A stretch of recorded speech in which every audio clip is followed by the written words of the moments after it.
Sorry ఒక నిమిషం permission వాసుగా కోరుతున్నాను.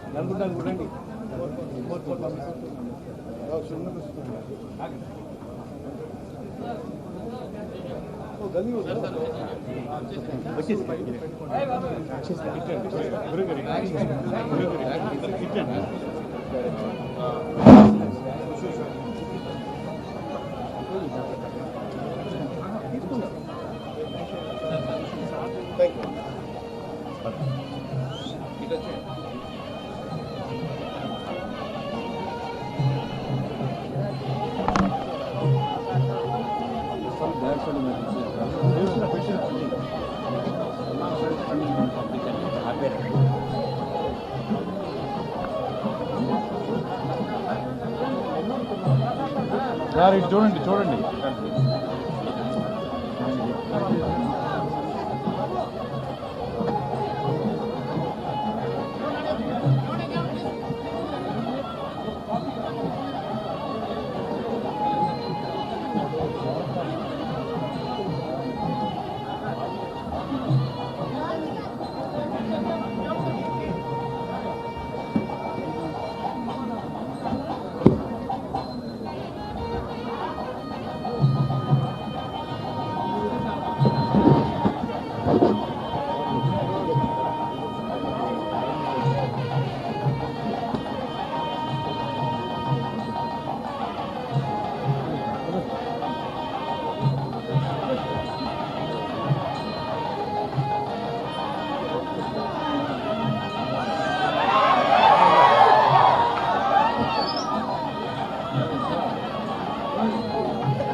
అక్షరంతో ఎదుగుతున్న పవన్ కళ్యాణ్ గారి నాయకత్వం అక్షరంతో ఎత్తు ఎదగాలని మేమంతా కోరుకుంటున్నాం.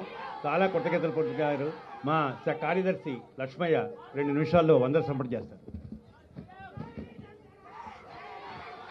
ఒక్క మాట పుస్తక ప్రియులు పవన్ కళ్యాణ్ గారు మాట్లాడిన తర్వాత బుక్ ఫెస్టివల్గా మేము భావిస్తున్నాం ఏంటంటే వచ్చే 5 సంవత్సరాలు ఆంధ్ర రాష్ట్రంలో బలమైన సాహిత్య భవనాలు వేస్తాయని మేము భావిస్తున్నాం. దానికి మా రిక్వెస్ట్ 2 అంశాలు. ఒకటి, రాష్ట్రం విడిపోయినప్పుడు మేము ఒక జైపూర్ లిటరీ ఫెస్ట్ లాగా, చెన్నై లిటరీ ఫెస్ట్ లాగా, Kolkata book fest lit fest లాగా, హైదరాబాద్ లిట్ ఫెస్ట్ లాగా అమరావతి లిట్ ఫెస్ట్ని నిర్వహించాలనుకున్నాం. తప్పనిసరిగా ఈ 5 సంవత్సరాలు నిర్వహించే అవకాశం వచ్చిందని మేము భావిస్తున్నాం. రెండోది, ఆంధ్ర రాష్ట్రంలో గ్రంథాలయ వ్యవస్థ పునరుద్ధరిస్తారని మేము కోరుకుంటున్నాం. ఇప్పుడు ఈ బుక్ ఫెస్టివల్ని ఇంత సక్సెస్ఫుల్గా నడపడానికి పవన్ కళ్యాణ్ గారే ముఖ్య కారణం. పవన్ కళ్యాణ్ గారికి ప్రత్యేకమైన ధన్యవాదాలు తెలియజేస్తున్నాం. అట్లాగే ఈనాడు ఎడిటర్ నాగేశ్వరరావు గారు, అట్లాగే ఈ వేదిక మీద ఉన్నటువంటి 3 వ్యక్తులు మండలపతి ప్రసాదరావు గారు కానీ, కృష్ణారావు గారు కానీ, అట్లనే శ్రీనివాసరావు గారు కానీ ప్రతి సంవత్సరం బుక్ ఫెస్టివల్కి వస్తారు, మాతో చర్చల్లో పాల్గొంటారు,